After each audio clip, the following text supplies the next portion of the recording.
Welcome to Tech Talk. I'm your host, Nadira Nazir. Imagine getting hit by a car while you're out on your daily jogging and get flipped in the air. That is what happened to my guest, Rosa Rago, at the age of 22, while attending Central Michigan University on a full soccer scholarship.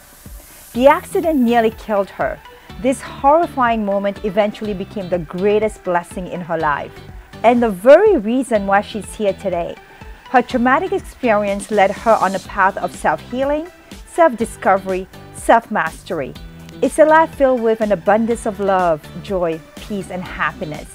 Rosa is grateful to wake up every morning to live her purpose of serving others, and she wants nothing more than to share her journey so that you too can rise to your true calling.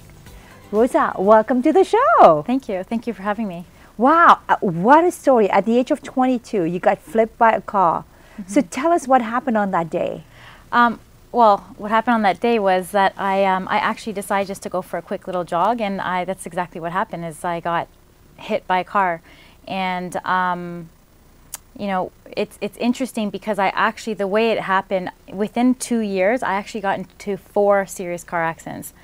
And the last 2, I was hit as a pedestrian, and I was completely innocent in the situation. So it's interesting when, you know, things need to get really, really loud before you kind of awaken and get the point and recognize that there's something that you're being told. And but basically, I actually decided to skip class. I was in university. I was a straight A student. I graduated with honors, but I decided to skip that day, and I went for a quick jog. And before I got home, I ended up seeing my roommate across the street, and she had locked the door, so I had to actually cross the street to get the key. But I had actually already arrived home, and that's when I went. I just remember last minute her calling out my name. And before she can even get my whole name out, I was struck by a car. I flew up in the air. I remember feeling like a dummy in the air. And I remember feeling an out-of-body experience. I didn't feel any pain. I landed on the ground, and I was on the ground for 45 minutes before the ambulance came. I had to have my roommate at the time direct traffic. And I remember laying there on the ground and just thinking to myself, oh my gosh, like I just got hit by a car. I couldn't believe it. And for whatever reason why, I was able to rationally, you know, compose myself, and I just knew that the last thing I needed to do was stress out. My heart, you know, the physiological demands of my body already was probably already working to healing me, and so I knew I had to stay calm. So let me ask you this, did time slow down as you were flipped in the air and you land? Did you feel like it's slow motion? I definitely did, because I experienced the whole, you know, my whole experience in the air. I remember doing a complete flip.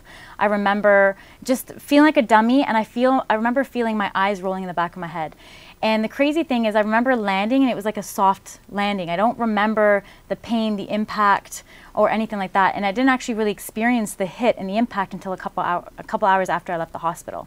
And so, and it wasn't until the ambulance came, I had no idea if I was going to die in the next 5 minutes from a heart attack. I didn't know if I was paralyzed.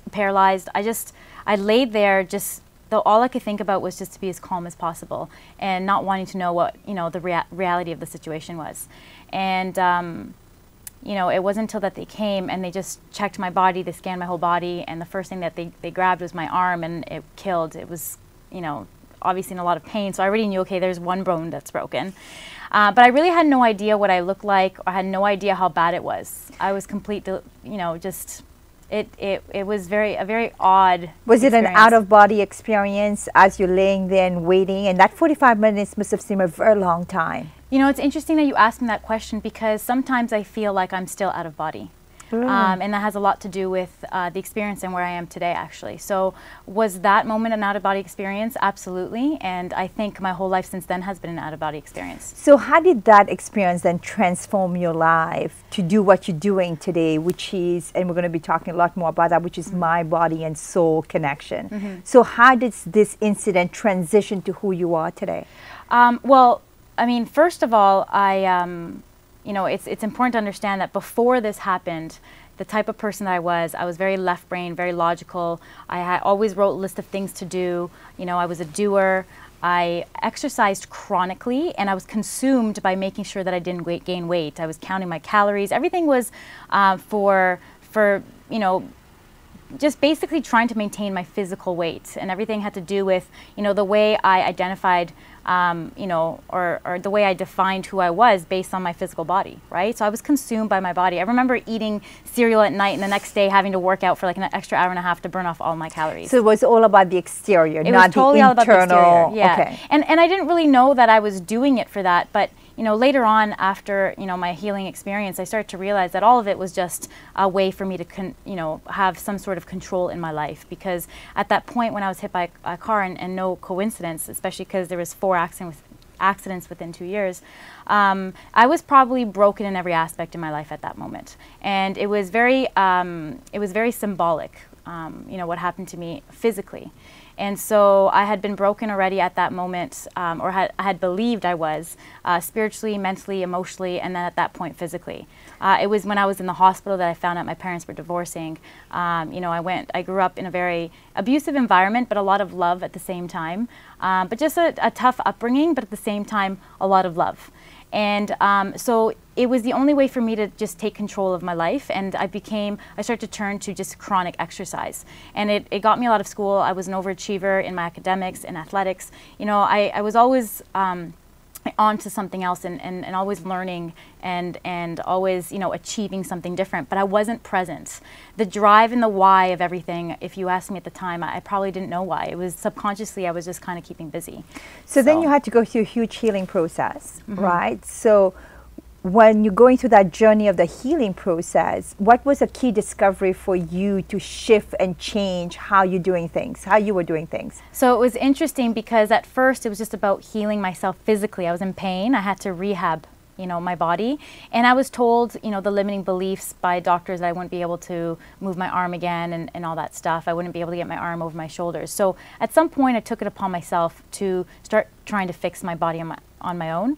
I had the background for what I went to school for, and it wasn't until I started, it was about within 2 years of the journey. So the first 2 years, you know, my intention that I was awakened to was, I'm just physically fixing my body. I want to get back to working out. I got to burn calories, all these things. But I knew something about me felt different, and I couldn't pinpoint it.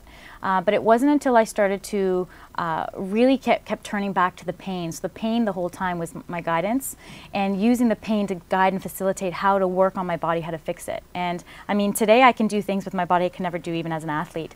But there was something that happened to me in the process of working with my physical body that allowed me to experience a level of a mind-body connection, and a level of stillness that started to expose to me things that were going on with me that I had no idea were there. There were memories, there were emotions that I was storing, you know, all these fears and all these thoughts that I was storing that I had no idea that I was living by. And I was essentially just living like a robot, not really knowing why I was living.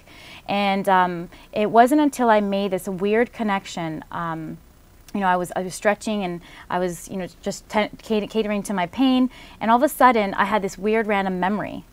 And I would keep having memories of my childhood, and then sometimes I would feel emotional. And I was like, that's so weird. Why does that happen? And then I'd go on with my day. You know, I never really thought much about it until I came across a book called Anatomy of the Spirit by Carolyn Myss. And basically that book talks about how we store emotions in our bodies and everything.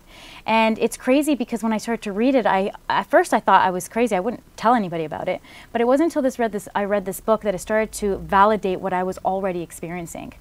And the crazy thing is this was very progressive, and that's the thing, there was no crazy one-time life shift. All I was able to recognize is I'm not the same. I couldn't get a hold of myself. I remember being like, I'm not me anymore, and I don't know how to find her again. And it was very progressive, but it wasn't until all of a sudden I started to notice that when I started to have more of these events happen to me, I started to notice that I would, you know, attract more success in my life. I would notice more beauty in my life. More people were complimenting me. Every aspect of my life was somehow becoming more beautiful. It's almost like the world was seeing me more. So it was almost unconsciously, consciously, you were reinventing yourself. Absolutely, but I didn't know I was doing it. There was something else that was taking over the process. Okay. But so again, the first 2 years, I was literally just working on my body. I'm in pain. I'm a body person. I'm going to work out, and no matter how much I pushed, I was always in pain. So the pain always made me simplify, to work out less, to really pay attention, to focus on my breath, to put my mind in these areas. And over time, as I started to release these emotions and all these memories started to come, I started to become more aware, and I started to feel lighter, and I didn't even know why, because I still didn't make the full connection. And it wasn't until I started to notice how it was responding to life, or how life was responding back to me, that I started to notice that that's really weird. I would walk away from situations and be like, that's weird, that used to upset me. Stuff like that would upset me. Like, how come that didn't upset me? I didn't have to think about being positive. I didn't have to think about being more loving. You know, I didn't coach myself through it and intellectualize how I should be. It just was. And so you took something that was very difficult, and like an accident, and you mentioned 4 accidents within 2 years, and you used that energy to organically, sounds like it, to transform yourself and to become the person that you are today, which is a better version of yourself. Yes, absolutely. So we're going to take a quick break, and then we're going to come back and talk about the mind, body, and soul, that who you are today and how you transform, and some of the key maybe advice that you can give to our viewers about how to take a negative and organically turn it into positive. All right? So we'll take a quick break and we'll be right back.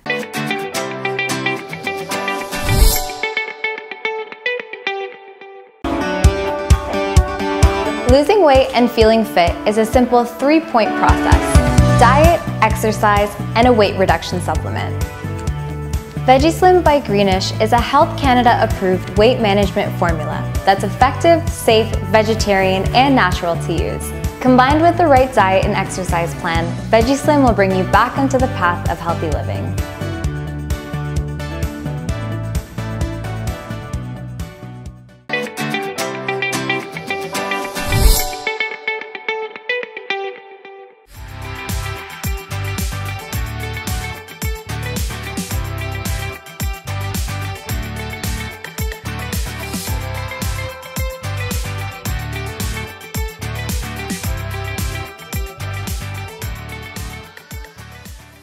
Welcome back. We are here with Rosa Rago.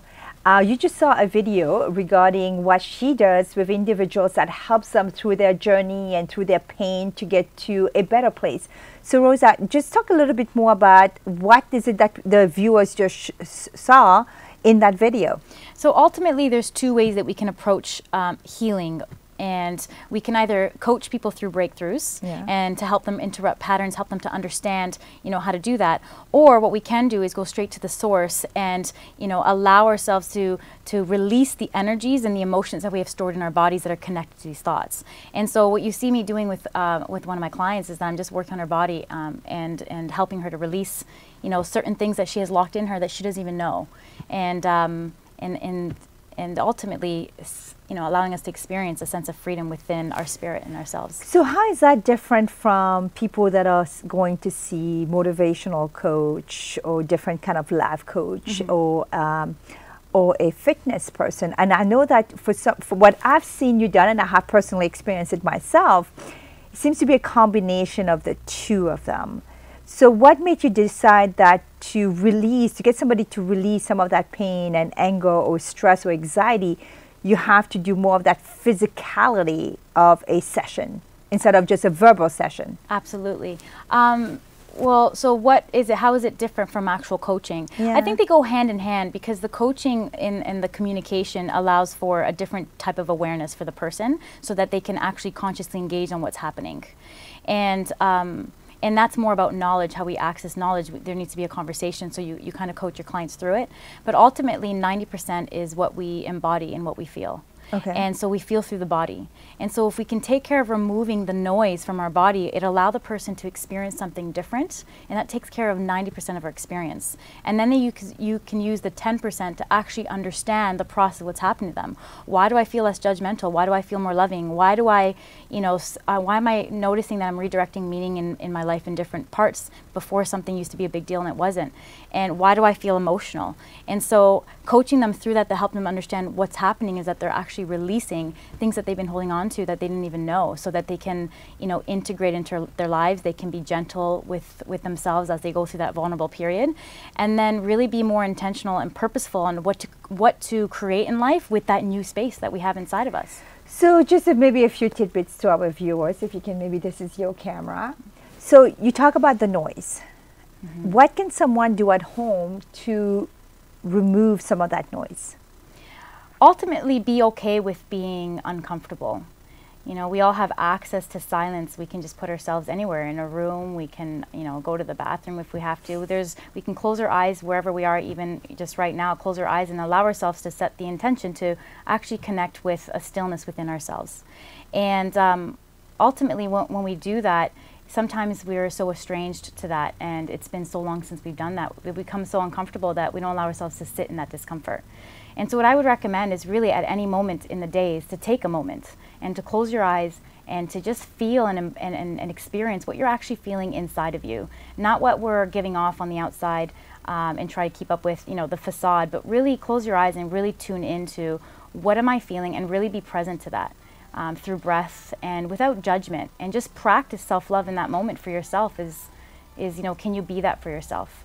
And naturally just watch that unfold and how that becomes just a part of who you are for others. And so you talk about stillness, take a moment, because it's true though, when you're just sitting still and you close your eyes, it's hard to shut your mind out, down, right? It's really, really hard. So how can an individual do that? How can you quiet your mind? Well, the first question I would ask is, just because, you know, I always say this to my students, is like, I understand it's hard, but you still got to do it. Do you know what I'm saying? And like, that's mastery. It takes practice. Okay. So it's hard, be with it, but the more you can do it, the more you'll start to identify yourself as something outside the noise. And how long should you do that for? You know, it's more so, I would set the intention to go for 20 minutes, morning, midday, and night. But if what that looks like— 20 minutes per or 20 minutes total? Per. But what that looks like might be maybe 3 minutes the first day, and then you can't last the 20 minutes, and you don't do the rest of the day.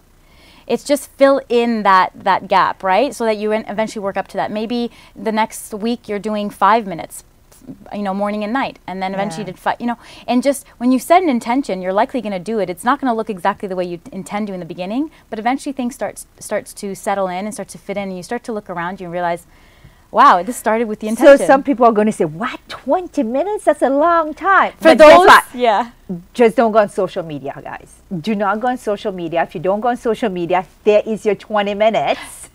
Well, you know what? It's funny you say that, because it has to be mindful. Okay. And so, you know, 20 minutes, not talking to other people or not going to social media, you don't realize what's going on. 90 to 95% of our mind is on. Even right now as we're talking to each other, there's so much more going on in our worlds, right? Yeah. And it's just really being able to be in tune with that so that we can be connected to that while we're going, you know, navigating through life and experiencing things. So it's really about closing your eyes, stopping everything around you, not just not being on social media, but actually tuning in to the point where after the experience, you can express to someone what it was like. But I was thinking some people would say, you know what, where am I going to get 20 minutes 3 times a day? Yeah. So my advice is that don't go on social media. So instead of going on social media, take that 20 minutes for yourself. Got it, okay. The time, take that 20 minutes for yourself to quiet down your mind. Yes. Right? Then I would start maybe with 5 minutes, but it's the loud part of us that believes that we don't have the time. Because the more we quiet ourselves, the more we realize that we have so much time, and to go on social media too. Yeah. Yes. So what would be another thing? So the first thing is to quiet down your mind, right? I know it's going to be very difficult, like you said. Start with 3 minutes and increments every day. What would be the second piece of advice? So the second piece of advice is to trust that the only truth is love. And what I mean by that is that if we can trust in that truth, then we can trust that anything that's not that is probably a temporary illusion, that we're not able to see the truth and access it because we're maybe loud. And just allowing ourselves to set the intention to be as kind as possible to people, and to be as kind as possible to ourselves, and just set the intention to just not to create more noise during the time that we're trying to bring ourselves down to that stillness. So Rosa, here's the reality. We're human. Okay, I know you always talk about coming from a place of love, but sometimes, you know, we're coming from a place of anger, resentment, frustration. How do we reset? How do we reset? Because I hear you. Coming from a place of love is the way to do it, right? But I think it takes practice, because as human beings, we have so many emotions throughout the day. How do we constantly reset and come with that place of love? So, I mean, first of all, it's how do we define love? So I didn't say anything about love being pretty. Love is honest too. And so, and love, you know, love is being able to recognize that we're imperfect and to be okay with it and to accept. And so, listen, I'm half Sicilian. I have anger in me, and I have the ability to get angry. But the part of me that loves myself is the part of me that forgives myself and recognizes that I'm human, and as humans we suffer, right? We're experiencing relationships and we're experiencing life. And so there is a period where we are emotionally reactive. And really what love looks like is being able to watch ourselves be imperfect. Then at some point being able to respond in a way where we can be kind to ourselves and recognize that we're only just suffering.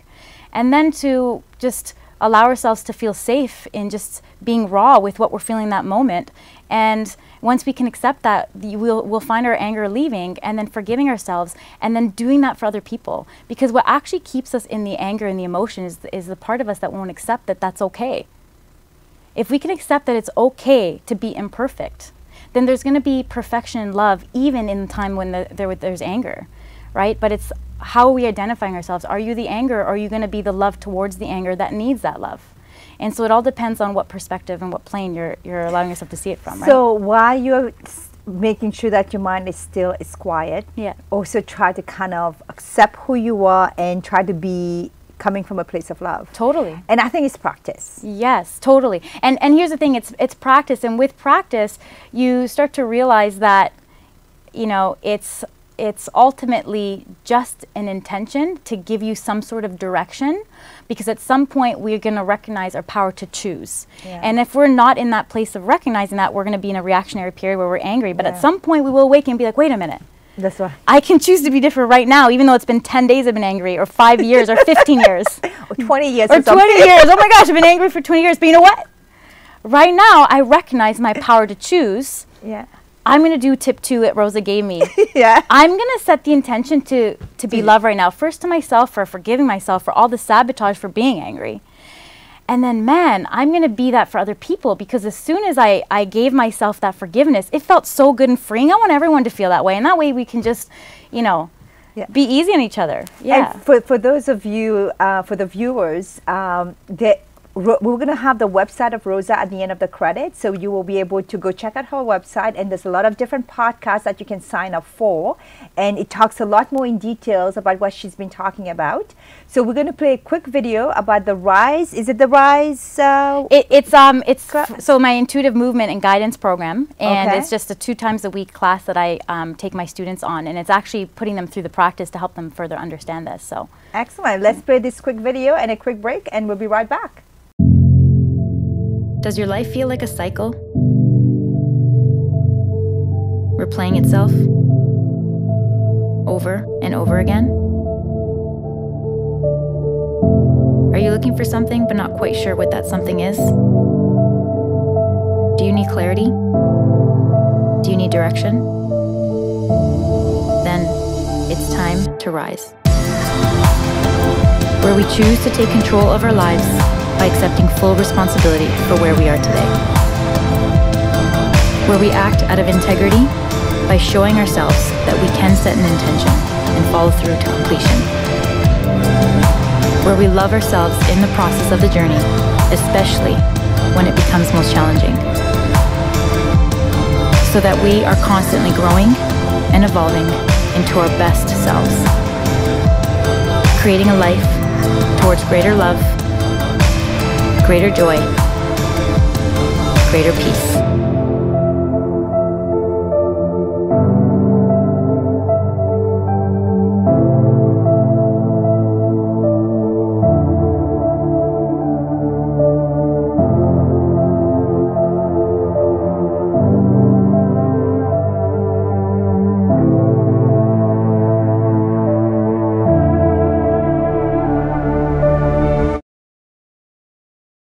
Welcome back. We are here with Rosa Rago, and we just saw the RISE video.